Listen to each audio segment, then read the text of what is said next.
कहानी की शुरुआत में हम एक डरे हुए आदमी को कुछ लोगों से बचकर भागता हुआ देखते हैं, मगर फिर जैसे ही वो एक जगह पर आकर छुपता है तो तभी बदकिस्मती से उसकी फोन की घंटी बजने लगती है। जो सुन वो लोग जो उसके पीछे पड़े हुए थे उसे देख लेते हैं, फौरन ही आकर उसे पकड़ लेते हैं और सीधा अपने बॉस के पास ले आते हैं, जो काफी खतरनाक आदमी था। वो आदमी बार बार बॉस से कहता है कि देखो, मैंने उस लड़की सोफिया को नहीं देखा, तो प्लीज मुझे छोड़ दो, जाने दो। लेकिन वो बॉस उसकी बातों का जरा भी यकीन ना करते हुए उसे चाकू से मार देता है। फिर तभी वो उसकी आदमी की कॉल उसके पास आती है, जो बताता है कि मुझे सोफिया के बारे में जानकारी मिली है, मुझे पता चल गया है कि वो कहाँ है। वो अपने बॉस को सोफिया की जगह के बारे में बताता है, जिससे उसका बॉस खुश हो जाता है। इसके बाद उसी लड़की सोफिया को उसके दोस्त के साथ दिखाया जाता है, जहाँ दोनों एक साथ बहुत खुश थे, क्योंकि दोनों एक दूसरे को बहुत पसंद करते थे और जल्द शादी करने वाले थे। असल में वो खतरनाक आदमी यानी उन लोगों का बॉस एक ड्रग डीलर है, यानी जो ड्रग्स बेचता खरीदता है, जिसके साथ पहले सोफिया काम करती थी, जहाँ दोनों पहले एक दूसरे को पसंद भी करते थे और शादी भी करने वाली थी। लेकिन फिर एक दिन ड्रग डीलर की खराब और घटिया ड्रग को लेने की वजह से सोफिया की दोस्त की मौत हो गई, जिससे सोफिया को काफी सदमा पहुंचा। इसीलिए उसने ड्रग डीलर का साथ छोड़ दिया, जिसके बाद वो खुद भी हमेशा इस पछतावे में रहने लगी कि आखिर कैसे मैं इतने बुरे इंसान को पसंद करती थी और उसके साथ अपनी पूरी जिंदगी गुजारने का फैसला कर लिया था। तभी हम देखते हैं कि जब सोफिया और उसका दोस्त ब्रैंडन घर में थे, तो घर के बाहर वो ड्रग डीलर के साथी को देखती है, जो गाड़ी में था और उसी पर नजर रखे हुए था। लेकिन जब सोफिया उसे देखती है तो वो वहाँ से चला जाता है, तो वो भी इस चीज को नजरअंदाज कर देती है। फिर रात को जब वो काम खत्म करके ब्रैंडन के आने का इंतजार कर रही थी, तो तभी उसके पास ड्रग डीलर का साथी आकर उसे कुछ ड्रग देता है, लेकिन वो उसे लेने से मना कर देती है कि अब मैं ड्रग नहीं लेती। साथ ही उसे ये धमकी भी देती है कि बेहतर होगा तुम यहाँ से चले जाओ, क्योंकि अगर ब्रैंडन आ गया तो वो तुम्हें जिंदा नहीं छोड़ेगा। उसका ये कहना ही था कि तभी यहाँ ब्रैंडन आ जाता है और जैसे ही उस आदमी को देखता है तो उसे जोरदार मुक्का मारता है। ऐसा करने के बाद वो सोफी को लेकर अपनी बाइक के पास आता है ताकि वो यहाँ से निकल सके। ड्रग डीलर का आदमी उसके पास आकर बताता है कि सोफी के साथ एक लड़का था ब्रैंडन, उसने मुझे मारा है और वो दोनों ऐसा करके भाग गए। जिससे ड्रग डीलर कहता है कि हर तरफ हमारे आदमी को लगा दो, क्योंकि ये जो कोई भी है ब्रैंडन बचना नहीं चाहिए। ब्रैंडन जब अपनी बाइक के पास आता है तो वो चल ही नहीं रहा था, क्योंकि बाइक के फ्यूल पाइप को किसी ने काट दिया था। इसीलिए वो पैदल ही सोफिया को लेकर उन लोगों से बचने के लिए भागने लगता है। मगर जब वो भाग रहे थे तो तभी उनके सामने ड्रग डीलर और उसके साथी आ जाते हैं। इसीलिए ब्रैंडन सोफिया को वहीं रुकने का बोलकर उनसे लड़ने के लिए चला जाता है। यहाँ सबसे पहले ब्रैंडन से लड़ने एक अच्छा खासा आदमी आता है, जिसे जैसे तैसे वो मारने में कामयाब हो जाता है। तभी इसी बीच दूर खड़ी सोफिया के पास ड्रग डीलर का साथी आता है और उसके सर पर गन रख देता है ताकि वो इसके बारे में आवाज करके ब्रैंडन को ना बता दे। जिसके बाद ड्रग डीलर खुद ब्रैंडन से लड़ने आता है, मगर वो उससे हाथों से नहीं लड़ता, सीधा उसे गोली से ही मार देता है, जिससे फौरन ही ब्रैंडन नीचे गिर जाता है। जो देख सोफिया भी दुखी हो गई थी और रोने लगती। इसके बाद ड्रग डीलर सोफिया से कहता है कि आखिर ब्रैंडन में तुम्हें ऐसा क्या दिखा कि तुम मुझे छोड़कर इसके पास आ गई। पर जो भी है, अब की बात तुम इसे दोबारा कभी नहीं देख पाओ, क्योंकि मैं बची कुछ उसकी सांसें भी उससे छीन लूंगा और तुम मेरे साथ रहोगी। कल ही हम इस शहर को छोड़ के चले जाएंगे। इतना कहते वो सोफिया को जबरदस्ती अपने साथ ले जाता है, लेकिन उनके जाने के बाद उसका साथी ब्रैंडन को 2-3 गोलियां और मार देता है ताकि उसके बचने की कोई भी उम्मीद ना रहे। जहाँ होता भी बिल्कुल ऐसा ही है, ब्रैंडन की फौरन ही मौत हो जाती है। जिसके बाद डीलर का साथी वहीं रखा एक लकड़ी का पंपकिन ब्रैंडन के सर पर मारकर वहाँ से चला जाता है। अब कुछ वक्त के बाद आसमान से हम एक काफी बड़े पंपकिन को आता हुआ देख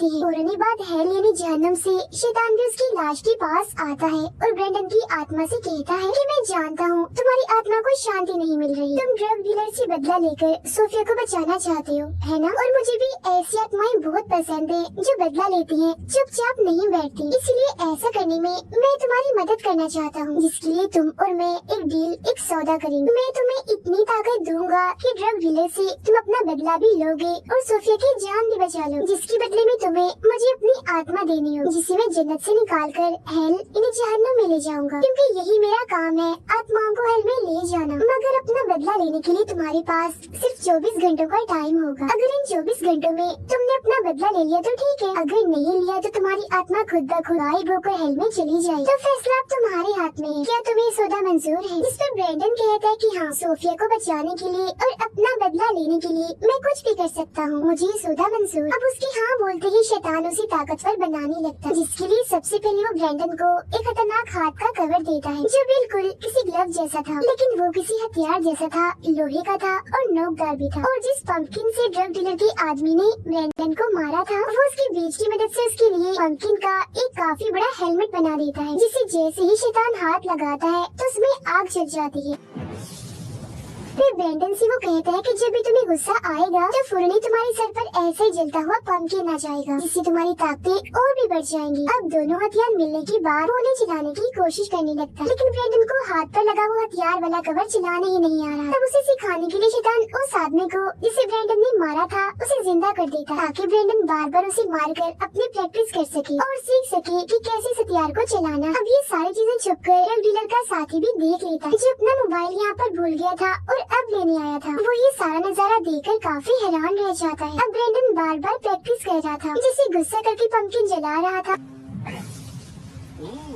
और हाथ वाले हथियार को भी इस्तेमाल कर रहा था। अब यहाँ शैतान उससे बताता है कि मैंने तुम्हारी आत्मा को वापस से तुम्हारे जिस्म में डाल दिया है, तो तुम्हें पूरा ख्याल रखना है, खुद को बचाना है, क्योंकि अगर तुम्हें गोली लगी तो तुम इतने कमजोर पड़ सकती हो कि तुम्हारी मौत भी हो सकती है। इसके साथ 24 घंटों तक जिंदा रहने के लिए तुम्हें लोगों का खून भी पीना होगा, क्योंकि वो बिल्कुल तुम्हारे खाने की तरह ही काम करेगा और तुम्हें ताकत भी देगा। और जिस इंसान को तुम इस हाथ वाले हथियार से मारोगे उसकी आत्मा भी सीधी हेल में जाती रहेगी, जिससे मुझे ही फायदा होगा। इतना कहते ही शैतान बिजली की एक कड़क के साथ ही वहाँ से गायब हो जाता है। अब इसके बाद जैसे ब्रेंडन अपनी बाइक के पास वापस आता है तो वो फ्यूल पाइप जो किसी ने काट दिया था वो अपने आप से ही जुड़ जाता है, इसीलिए उसके ऊपर बैठकर सोफिया को बचाने के लिए निकल पड़ता है। उधर ड्रग डीलर सोफिया को अपने घर लाकर कमरे में बंद करवा देता है। तभी ड्रग डीलर के पास उसका वही साथी आता है और उसे बताता है कि मैंने ब्रेंडन को देखा है, वो दोबारा से जिंदा हो गया है और काफी अजीब भी, और किसी अनजान आदमी ने उसे अलग ही तरह की ताकतें दे दी है। वो पहले जैसा नहीं रहा, काफी ताकतवर बन चुका है और तुमसे बदला लेने के लिए सोफिया को बचाने के लिए वो यहीं पर आ रहा है। अब उसकी बातों पर ड्रग डीलर को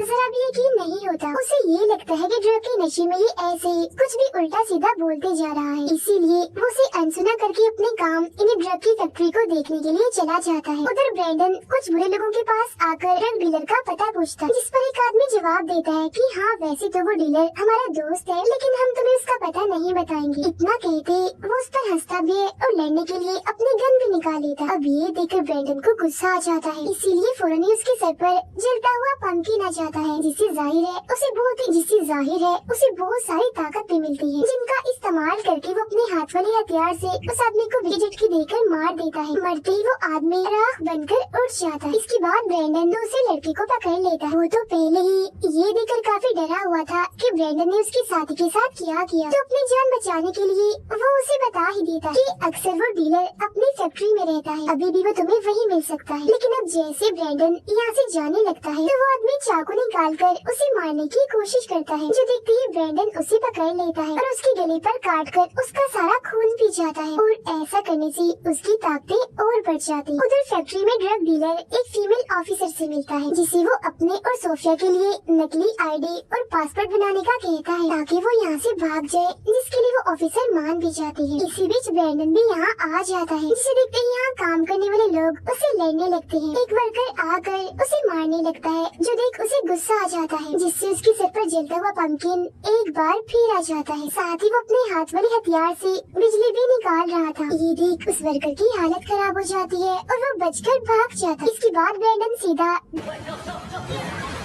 ड्रग डीलर के कमरे में आ जाता है, लेकिन वो वहाँ नहीं था। लेकिन फिर तभी चुपके से वो वहाँ पर आ जाता है। बेशोर तो उसने पहले ही सुन लिया था और उसे पता भी चल गया था कि ब्रेंडन अभी जिंदा है और वही आया। वो यहाँ फौरन ही उस पर हमला करके उसे गोली मार देता, जिससे ब्रेंडन कमजोर पड़ने लगता है। अब उसकी ऐसी हालत देखकर वो डीलर यहाँ से चला जाता है। अब हिम्मत करके ब्रेंडन दोबारा उठता है और उस ऑफिसर से डीलर के घर का पता पूछता है, लेकिन वो उसी बातों में उलझा लेती है और ठीक से कुछ भी नहीं बताती। अब इस बात से ब्रेंडन का दिमाग खराब हो जाता है। वो उस पर एकदम से झपट कर उसका भी सारा खो जाता है, जिसके बाद जब वो ऑफिसर की डायरी देखता है तो आखिरकार उसे डीलर के घर का पता चल जाता है, क्योंकि डीलर ने वो पता नकली पासपोर्ट बनवाने के लिए लिखवाया था। उधर हम सोफिया को कमरे में बंद देखते हैं, जो अगले ही पल चाकू से खिड़की का ताला खोलकर बाहर आ जाता है। बाहर ड्रग डीलर अपने साथियों से कह रहा होता है कि बेशक ब्रेंडन जिंदा हो गया, लेकिन उसके लिए एक मुसीबत भी है, और वो ये कि वो सिर्फ 24 घंटों के लिए ही जिंदा रह सकता है। इसीलिए मैं सोफिया को यहाँ से लेकर काफी दूर जा रहा हूँ, ताकि जब तक ब्रेंडन हमें ढूंढता हुआ वहाँ पहुँचे तो उसका 24 घंटों का टाइम पूरा हो जाए। अब ये सारी बातें छत पर खड़ी सोफिया भी सुन लेती और ये जानकर उसे काफी खुशी होती है कि ब्रेंडन अभी भी जिंदा है। लेकिन जब उसके पास जाने के लिए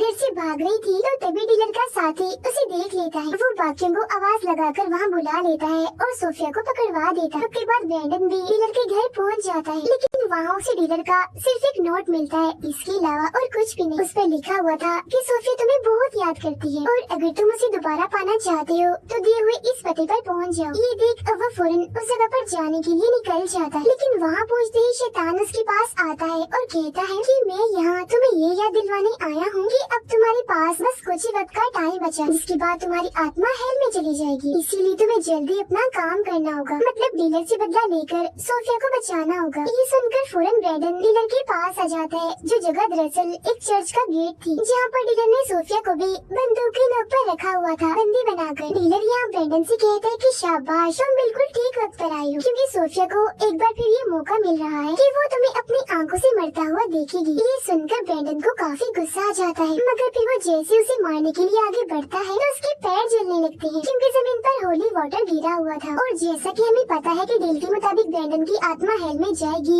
इसलिए ये पानी उसके लिए किसी जहर से कम नहीं था, क्योंकि उसकी आत्मा बुरी हो चुकी थी और ये जाहिर है होली वाटर है। और एक वजह ये भी थी कि शैतान की मदद लेने के बाद उसकी आत्मा भी शैतान की हो गई, जिससे जाहिर है वो ना इस पानी पर से गुजर सकता है और न ही चर्च के अंदर जा सकता था। तब ये देखकर डीलर ब्रेंडन का मजाक बनाने लगता है, जिस वजह से वो बौखला गया था। उसे अब जैसे गुस्सा आता है तो उसके सर पर जलता हुआ पंखी आ जाता है, मगर फिर जैसे ही अपने हाथ वाले हथियार से डीलर को बिजली लगाकर मारने का सोचता है तो तभी उसका साथी भी प्रीस्ट को लेकर बाहर आ जाता है, जिसने प्रीस्ट को बंदी बनाया हुआ था। प्रीस्ट ब्रेंडन पर होली वाटर डालकर और कुछ मंत्र पढ़कर उसे तकलीफ देने और कमजोर करने लगता है। तब ये देखकर डीलर ब्रेंडन को ताना मारता है कि क्या फायदा हुआ तुम्हारी आत्मा को शैतान से सौदा करने पर, अब हो भी क्या सकता है और तुम्हें फिक्र करने की कोई भी जरूरत नहीं है। तुम यही चाहती हो ना कि सोफिया हमेशा खुश रहे, तो तुम्हारी ये ख्वाहिश मैं पूरी कर दूंगा, मैं इसे बहुत खुश हूँ। तो ब्रेंडन अपनी बाइक जो उसकी पसंदीदा थी उसकी चाबी सोफिया को देते हुए कहता है कि ये मेरी आखिरी निशानी है, इसे हमेशा संभाल के रखना। ना कहते ब्रेंडन की 24 घंटों का टाइम पूरा हो जाता है। फौरन बाद जमीन फाड़ कर वहाँ एक काफी बड़ा हाथ बाहर आता है, जो ब्रेंडन को वहाँ से लेकर कहीं गायब हो जाता है, क्योंकि वो उसे हेल में ले गया था। ये देख प्रिंस डीलर को कहता है, अरे ये तो शैतान था, ये अच्छी बात नहीं है, इसके बारे में मुझे बाकियों को बताना होगा। जिस पर डीलर को गुस्सा आ गया था, इसीलिए वो प्रिंस पर गोली चलाकर उसे मार देता है, ताकि इस सब के बारे में और किसी को पता ना चल सके। लेकिन जैसे ही वो पीछे मुड़ता है तो देखता है कि सोफिया यहाँ से भाग चुकी है, जो देख उसे और भी गुस्सा आ जाता है, इसीलिए उसे ढूंढने के लिए निकल जाता है। सोफिया ब्रेंडन की बाइक पर बैठकर उसी पुल पर आ जाती है जहाँ ब्रेंडन की मौत हुई थी। वो आवाज लगाकर शैतान को बुलाती है और कहती है कि तुम ऐसे ब्रेंडन को हेल में नहीं ले जा सकते, उसे मुझे वापस करो। ये सुनते ही शैतान वहाँ आता है और उसे कहता है कि ब्रेंडन को वापस पाने के लिए तुम उसे किस चीज का सौदा कर सकती हो। इस पर सोफिया कहती है, ब्रेंडन को बचाने के लिए मैं अपनी आत्मा का सौदा करने के लिए तैयार हूँ। इस पर शैतान फौरन ही मान जाता है। वो सोफिया को भी वही खतरनाक हाथ वाला कवर देकर 24 घंटों का टाइम देता है, जिसमें वो ड्रग डीलर को मार सके। इसके बाद वो यहाँ से गायब हो जाता है। इतनी ही देर में ब्रेंडन दोबारा से जिंदा होकर वहाँ आता है, जिसे देखकर सोफिया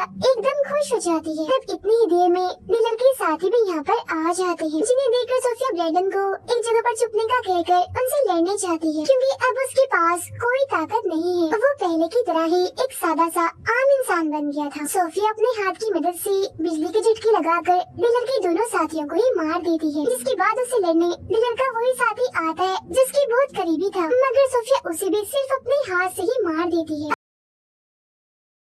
अब जहाँ ब्रेंडन छुपा था वहाँ चुपके से डीलर आकर उस पर गन तान देता है, लेकिन तब तक सोफिया भी यहाँ पर आई थी, जिसे देखकर चालाकी से ब्रेंडन साइड पर हट जाता है। सोफिया भी डीलर को बिजली के झटके लगाकर काफी हद तक जख्मी कर देती है, इसीलिए वो नीचे गिर जाता है। ये देख दोनों ही काफी खुश हो जाते हैं और फौरन ही एक दूसरे को गले से लगा लेते हैं। तभी हम देखते हैं कि डीलर में अभी भी थोड़ी बहुत जान बची है। वो फौरन ही उठता है और गन से सोफिया पर गोली चला देता है, जिससे वो काफी जख्मी हो गई थी। ये देख ब्रेंडन को काफी गुस्सा आ जाता है, तो वो अपना पूरा गुस्सा ही उस पर निकालकर उसे काफी मारता है, जिसके बाद सोफिया अपनी ताकत लगाकर किलर को जलाकर राख कर देती है। इसके बाद ब्रैंडन सोफिया के पास आता है जो अपनी आखिरी सांसें गिन रही थी। इस वजह से ब्रैंडन को काफी बुरा लगता है, उसे गुस्सा भी आ गया था, इसीलिए वो शैतान को काफी बुरा भला कहकर वहाँ बुलाता है। वो ये भी कहता है कि आखिर सोफिया के बदले तुमने मुझे वापस से जिंदा क्यों किया। और नहीं, सोफिया यहाँ अपना दम तोड़ देती है और राख में बदलकर गायब हो जाती है, क्योंकि वो भी दरअसल अब हेल में चली गई। फिर उसके गायब होते ही वहाँ शैतान आता है, जिसे ब्रैंडन कहता है कि मुझे कोई ऐसा रास्ता बताओ जिसे मैं हमेशा ही सोफिया के साथ रह सकूं। जिसे शैतान कहता है कि हाँ, एक रास्ता ऐसा है जो करके ऐसा मुमकिन हो सकता है, और वो ये कि अगर तुम हमेशा मेरे लिए काम करो और लोगों की आत्मा मुझे ला कर दो, तो सोफिया के साथ रहने का मौका मैं तुम्हें दे सकता हूँ। जिस पर ब्रैंडन खुशी खुशी राजी भी हो जाता है। जिसके बाद जलते हुए पंपकिन के साथ बुरे लोगों को मारने और उनकी आत्मा को इकट्ठा करने के लिए वो निकल जाता है। उसके जाते ही कहानी भी इधर ही खत्म हो जाती है।